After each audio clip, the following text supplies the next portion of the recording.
রাজনৈতিক দলরা আজকে যত নির্বাচন আগে আসবে একটার পর একটা সভা বাংলার মাটিতে করবে কারা? नरेंद्र मोदी। ये मोदी सरकार की गारंटी, किसका गारंटी? मोदी सरकार के।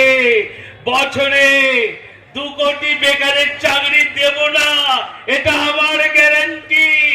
আমি 15 লক্ষ করে টাকা আপনাদের অ্যাকাউন্টে দিতে পারিনি, এটা মোদি সরকারের গ্যারান্টি। আমি বিদেশ থেকে বিজয় মাল্যকে ধরে আনতে পারিনি, আজকে আমি মেহেল চোকসিকে নিয়ে আসতে পারিনি, এ আমার গ্যারান্টি। টিভির পর্দা যত খুলবেন ততই মোদি সরকারের গ্যারান্টি দেখবে। আজকে আপনাদের কাছে প্রশ্ন করছি, বছরে 2 কোটি বেকারের চাকরি হয়েছে? বলবেন হয়নি। আপনার ব্যাংক অ্যাকাউন্টে 15 লক্ষ করে টাকা ঢুকেছে, আপনার অ্যাকাউন্টে 15